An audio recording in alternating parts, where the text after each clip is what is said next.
Hey everyone, welcome back. Today, we're diving into a super straightforward tutorial on how to sign into OneDrive in 2025. If you're new to OneDrive, it's Microsoft's awesome cloud storage service that lets you store files, share them with friends, and access them from anywhere, your phone, laptop, or even your tablet. With the latest updates in 2025, signing in is faster and more secure than ever, so let's get right into it. First things first, make sure you have a Microsoft account. If you don't, head over to the Microsoft website to create one. It's free and quick. Now, to sign into OneDrive, open your web browser and go to onedrive.com. You'll see a sign-in page pop up.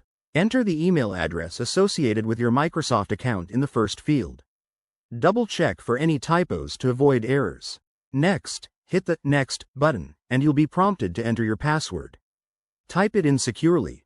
Remember, using a strong password is key to protecting your data. If you have two-factor authentication enabled, which I highly recommend for added security, you'll get a code sent to your phone or email. Enter that code to verify it's really you. Once you're in, you'll land on your OneDrive dashboard where you can manage your files.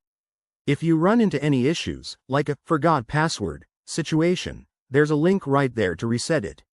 Microsoft makes it easy with step-by-step recovery options. And that's it. You're all set to explore OneDrive. Whether you're backing up photos or collaborating on documents, this tool is a game changer. If you found this helpful, give this video a thumbs up, subscribe for more tech tips, and drop a comment if you have questions. Thanks for watching, and see you next time.